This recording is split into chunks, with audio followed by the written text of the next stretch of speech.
A very good morning to all the students. As we have completed the chapter number 1 of our chemistry, so in our last lecture video, we have also discussed all the questions from the chapter. So since we have discussed all the questions and chapter is also done, instead of moving to the next chapter, here today I am discussing some more questions with you. Those questions are not from the NCERT book because we have done all the questions from the book. Discussion was done, chapter is completed, but I still think that I shall be discussing you some more questions because they will be helpful for you to understand the chapter more easily and deeply. Okay, so in today's video, we will be discussing more questions which would be helpful for you. And the first exercise which I will be doing will be the homework exercise because many of you have not done your homework in the previous days, past days, which I have given. So today I will be discussing these questions, also other questions with you people. So starting with the first question, which is, what is meant by states of matter? How many states of matter are there? Can you think about the possibility of any other state also? So you know that there are 3 states of matter, and so 3 states of matter are there. That means it's solid, liquid and gas. And then the question is, can you think about the other possibilities of any other state too? So basically matter exists in 3 states, which is solid, liquid and gas. But yes, there could be some more states other than this also. So as given in our NCERT book itself, it is that the scientists are talking about the 5 states of matter. That means instead of the solid, liquid and gas, there are 2 other states of matter, which is plasma and Bose-Einstein condensate.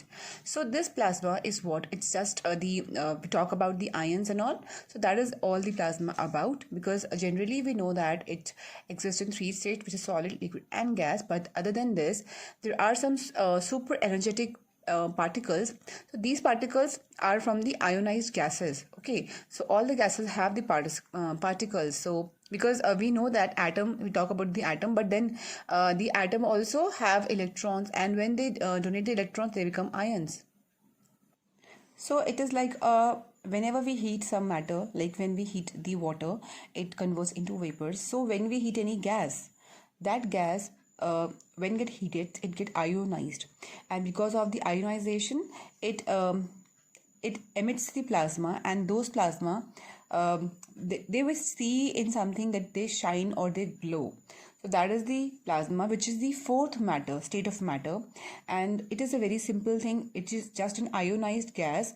That means a gas which has very high energy and which provides the free electrons to move from one atom to the other atom, and then that is why we call them ions, because it can be positive or it can be negative. So same as it's written here, the fluorescent tube and the neon tube signs bulb consist of the plasma, because they have plasma. That is why we see them, they are glowing, and that is why we see the sun also glows. There are many events in the universe which occur, like we see the northern lights. So that is all plasma. When the gas is heated to a very high extent, then the plasma are emitted.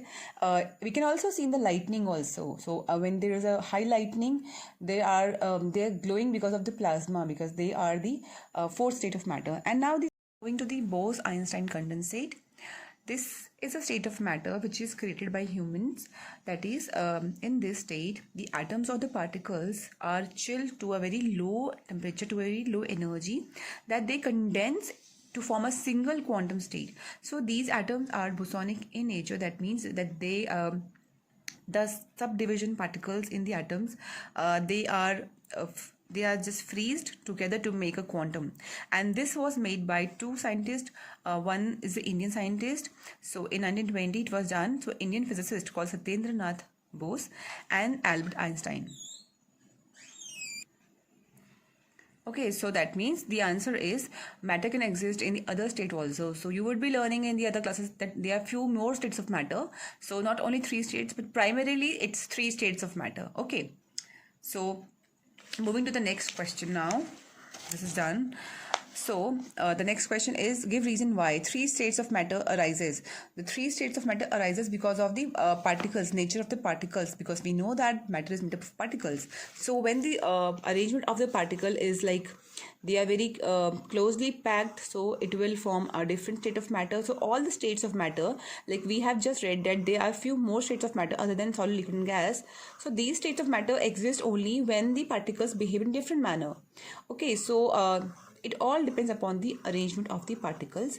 So when the particles are tightly packed, they will behave as solid, and when they are loosely packed, they will be behaving like liquids, and when they will be very very far away packed from each other, they will behave as gases. Okay, so this is the main basic of the difference or the states of the what is the reason behind the states of matter. So this is the arrangement of the particles. So answer is arrangement of the particles. So next question is, a gas fills completely the vessel in which it is kept. Yes, a gas fills completely the vessel in which it is kept because the gases will move to all the direction.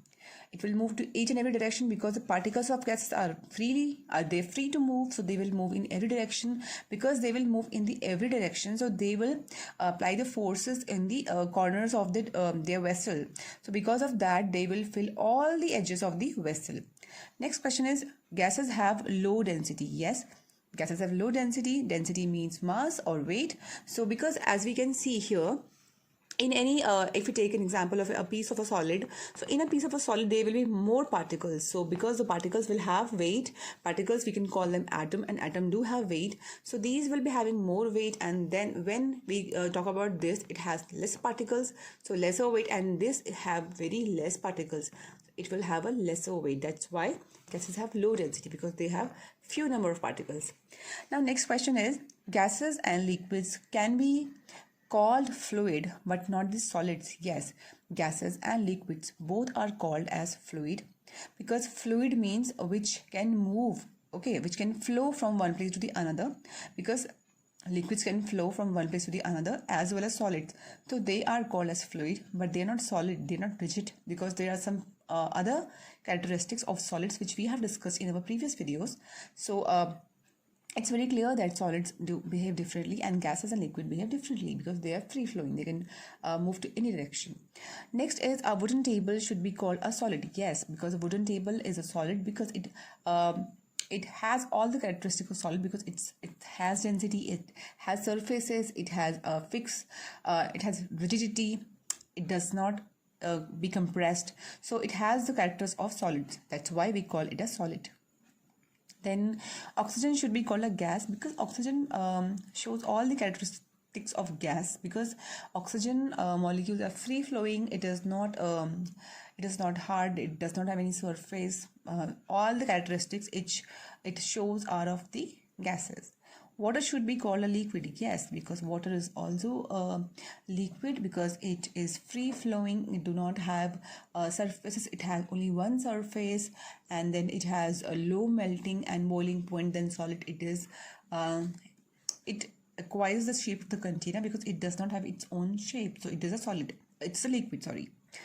Now gases can be compressed easily as compared to solid and liquids, because gases, in the gases, they are particles, and which have a lot of space between them. Since they have a lot of space between them, we can compress them at a very cold temperature, and by the compression, these gases will behave like liquids, because there will be more particles in this area, so they will behave as liquids. So they are compressible. Then solids, liquids and gases differ in shape and volume. Yes, solids, liquids and gases differ in shape and volume because of the arrangement of the particle.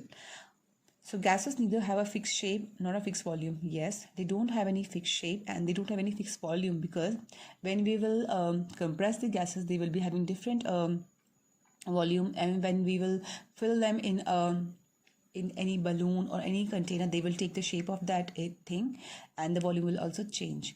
So draw a diagram to show the arrangement of particles in solid, a liquid and a gas. So diagram is simple. You can draw this diagram to show the arrangement of the particles. So this is the arrangement of particles of solid. So here which I have made, these are the particles. These resembles the particles, and this is of liquid and this is of gas. Okay, so the arrangement of particle is simple this. Okay, so now so name one common characteristic between solid and liquid. So one common characteristics, because so far we have just discussed the differences. So now in this question we have to tell about the common characteristics of solids and liquids. So now we know that solid and liquid, they both have definite volume. That means the answer number 4 is the common characteristics.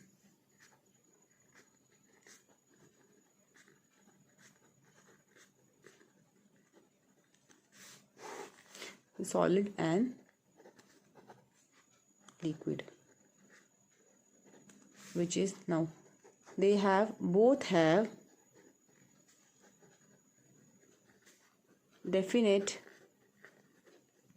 volume and okay, so yes, both have definite volume.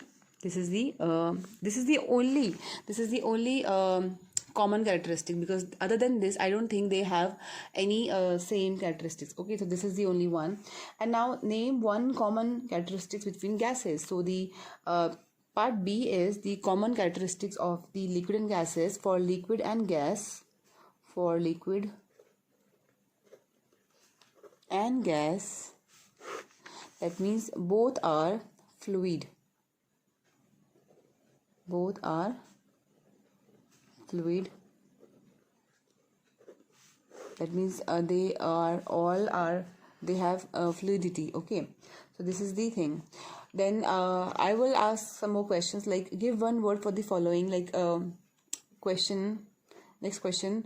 So what would be called as rigid form of matter? That is anything which is rigid. Okay, anything which is rigid, that is called as solid. Okay, so here are the questions.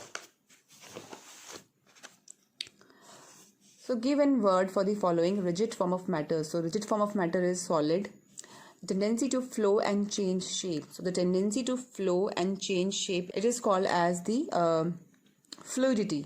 Okay, so tendency to flow and change shape is called fluidity, because liquids are fluid and gases are also fluid.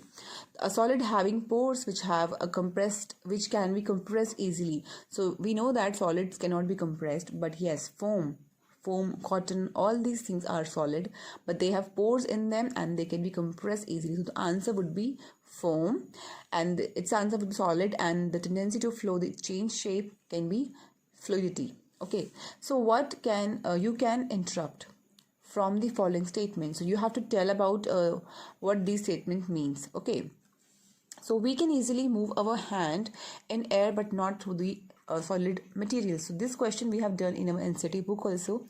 That is, we can move our hand easily because we know that in the air there are few particles, so we have a lot of space between those particles. So that is why we can move our hand, as they are constantly moving and they have space, so we can move our hand easily. Wooden table should be called solid, yes, because it represents all the characteristics of the solid. It is hard, it's rigid, it's has surfaces. Liquid generally have lower density as compared to solid, because ice made up of water simply floats on the water. Yes, liquids have low density, but ice floats on the water because when the water freezes, it also has some molecules of gas in it, which causes the low density but higher surface area. That is why it floats on the water, because its weight is less than the water, so that's why it floats on the water. So when inflated balloon is pricked with a pin, it collapses with a sound. Yes, when it is pricked with a pin, it collapses with a sound, because all the gases comes out together from the balloon. That's why we hear a sound, because there is a difference in the gases.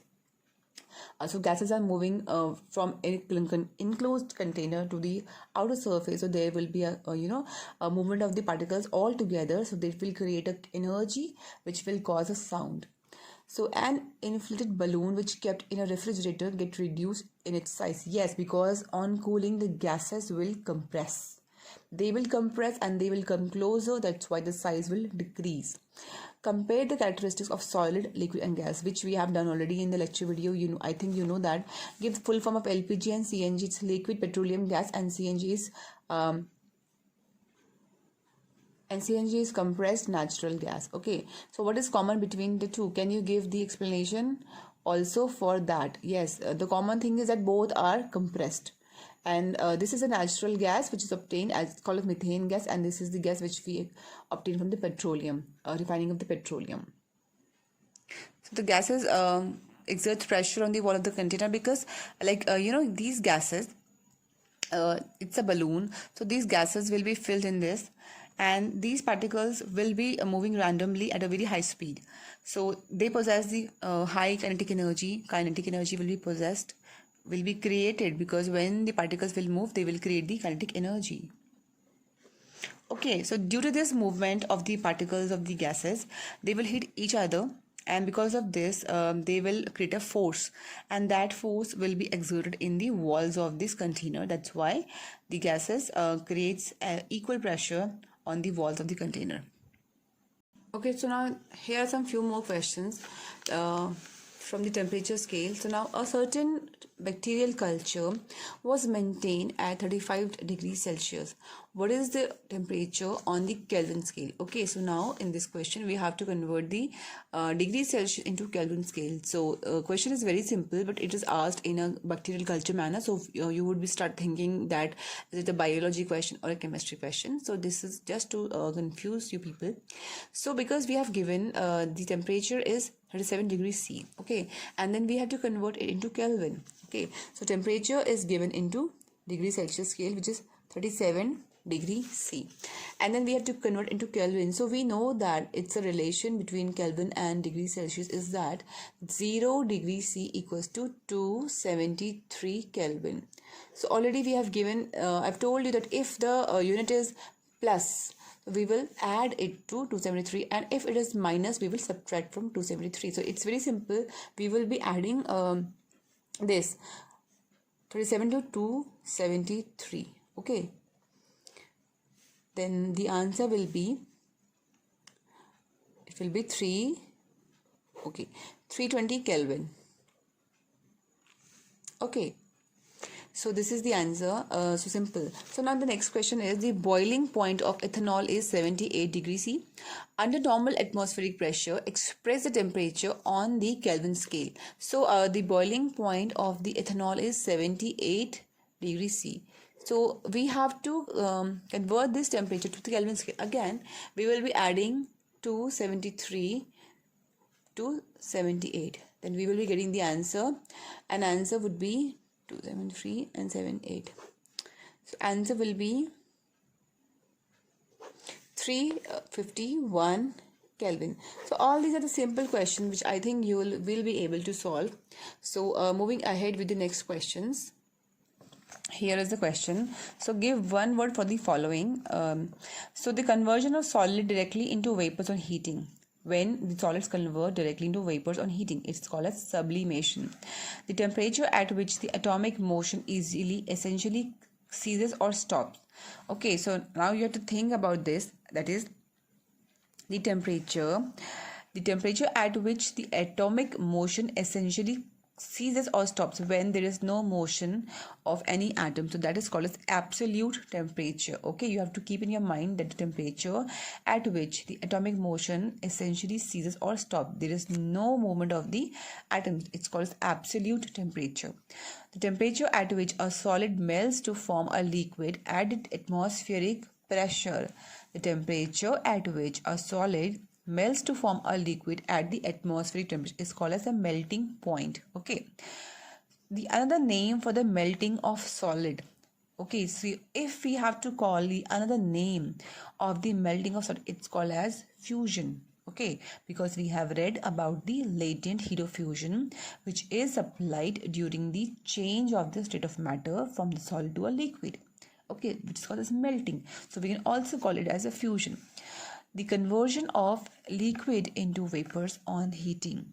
So the liquid converts into vapor on vaporizing. So that is called as vaporization. Okay, without heating, it's evaporation, and if we will heat it, it's called as vaporization, a process in which a liquid is formed into vapor, usually by the liquids converts into vapor usually by cooling is called as condensation. Okay, so these are also, I think, very clear. So moving to the next question. So I will be taking this question. So what is meant by the following statement? The latent heat of fusion of ice is 3.34 into 10 to the power 5 joules per kg. That means that fusion, when the word fusion comes, that means that it's called melting. So when this is the heat, this is the heat, the amount, so the definition of latent heat of fusion is the amount of heat or the amount of heat in joules required to convert 1 kg of solid into liquid. So this is the amount of heat which is required to convert 1 kg of ice into water. So this means that this is the amount of heat which is required in joules per kg to convert the ice into water, which is called as the latent heat of fusion. Then the latent heat of vaporization is when the amount of heat in joules per kg, this is 22.5 into 10 to the power 5 joules per kg required to convert 1 kg of a liquid to vapor or to gas, is called as latent heat of vaporization. Okay, so this is also done. I think many questions have been solved for you, so that would be easy. So one more question I would like to ask, that why should we wear cotton clothes in the summer? So why should we wear? Because during the summers, what happens, we feel quite hot. So cotton clothes, they have some pores into them, and then they will allow the water to come out of the body. Now what happens, because of the evaporation causes cooling. So this evaporation, what will it will be doing into our body is that we will perspire more, and the this sweat can come out of the body, so it will evaporate. If we will be wearing any polyester clothes or nylon clothes, that sweat will not be released from the body. It will just stuck inside our t-shirt, and we won't feel cold, we will feel even more hot. But the water will come out of the body because of the cotton clothes, because they are little breathable. So the water will come out, and then it will evaporate. So for the evaporation, it will take the heat from the body, which will create because the heat will be taken as the latent heat of vaporization, so the heat will be lost from the body. That's why we feel cold. Okay, so I think these questions are enough for you to understand, and then I think now it's pretty clear to all of you. So from the next time, we will be doing our next chapter. Okay, so before going, is evaporation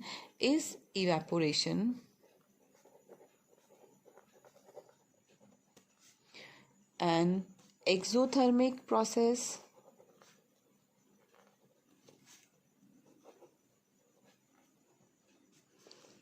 or endothermic process?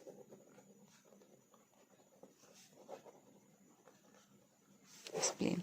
So evaporation is an endothermic process because it will require energy. So answer is endothermic.